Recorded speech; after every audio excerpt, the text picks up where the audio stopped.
नमस्कार, मैं डॉक्टर हरिराम मेरिया, कार्डियोलॉजिस्ट साकेत हॉस्पिटल। आज हम बात करेंगे कि एक सामान्य व्यक्ति में ब्लड प्रेशर कितना होना चाहिए, कोलेस्ट्रॉल का लेवल कितना होना चाहिए।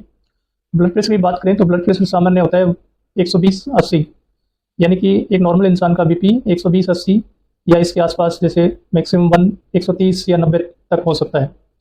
और ये कई चीज़ों पर निर्भर करता है, जैसे कि हम बीपी अगर कोई एक्सर्शन करके नपवाते हैं, या कोई चाय पी के, या कोई धूम्रपान करके नपवाता है, या कोई तेज़ चल के आके नपवाता है, तो थोड़ा ज़्यादा आ सकता है। तो बीपी अगर जब भी अपन चेक करवाएं तो कम से कम 10 मिनट का रेस्ट करके, और अपनी जो बैक है वो सीधे बैठें बिना लेग को क्रॉस किए, और बैक को चेयर से सपोर्ट करके बैठें।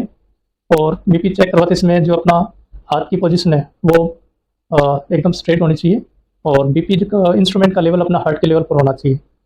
तो उस समय अपन बीपी नापते हैं। कई बार इनिशियल बीपी की रिकॉर्डिंग ज़्यादा आती है तो हमें 3 बार बीपी चेक करना चाहिए। तो उनका एवरेज जो बीपी होगा वो अपन एग्जैक्ट बीपी नापेंगे।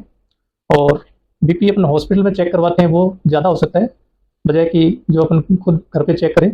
हॉस्पिटल में कई कारण होते हैं, कई बार स्ट्रेस और इस तरह का भी फैक्टर काम करता है। और जिनका बीपी हॉस्पिटल के अंदर बार बार चेक करने पे भी 140/90 से ज़्यादा आ रहा है, तो उनको इनिशियली जो लाइफस्टाइल मॉडिफिकेशन प्रिस्क्राइब करते हैं, जैसे नमक कम खाना, घूमना फिरना, वेट कम करना।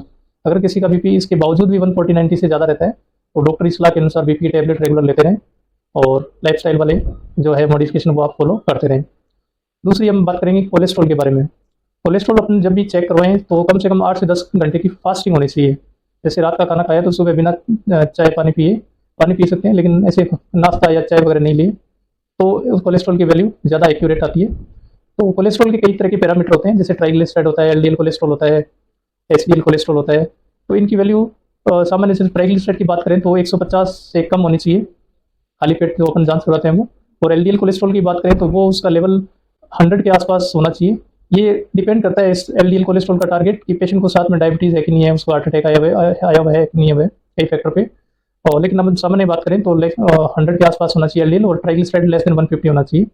और एचडीएल है वो 45 से अबव होना चाहिए, क्योंकि एचडीएल है गुड कोलेस्ट्रॉल होता है, वो ज़्यादा होना चाहिए। अब एलडीएल और कोलेस्ट्रॉल जब भी करवाएं तो जैसे हमने बात करी खाली पेट करवाएं, ऐसे रैंडमली नहीं करवाएं तो वैसे भी ज़्यादा आएगा। और अगर ज़्यादा आता है तो कितना लेवल है उस बात पे, और क्या एसोसिएटेड चीज़ें, जैसे किसी को शुगर है या कोई हार्ट की दिक्कत है, तो उसके अकॉर्डिंग डॉक्टर मेडिसिन स्टार्ट करते हैं। लेकिन कोलेस्ट्रॉल के लिए भी अपन पहले लाइफस्टाइल मॉडिफिकेशन, जैसे खान पान, एक्सरसाइज, वो सलाह देंगे। खान पान में जैसे बहुत ज़्यादा मीठा नहीं खाएं, बहुत ज़्यादा तला हुआ घी तेल चिकना बहुत ज़्यादा नहीं खाएं अगर कोलेस्ट्रॉल ज़्यादा है तो। और पैदल जरूर घूमें, एक्सरसाइज करें, वेट नियंत्रित रखें। स्मोकिंग वगैरह करते हैं तो वो मिनिमाइज, मतलब बंद ही करें। अल्कोहल वगैरह लेते हैं तो वो मिनिमाइज करें। प्रॉपर स्लीप लें, और खाने में हरी सब्जियां और सलाद, फल फ्रूट ये ज़्यादा लें। धन्यवाद।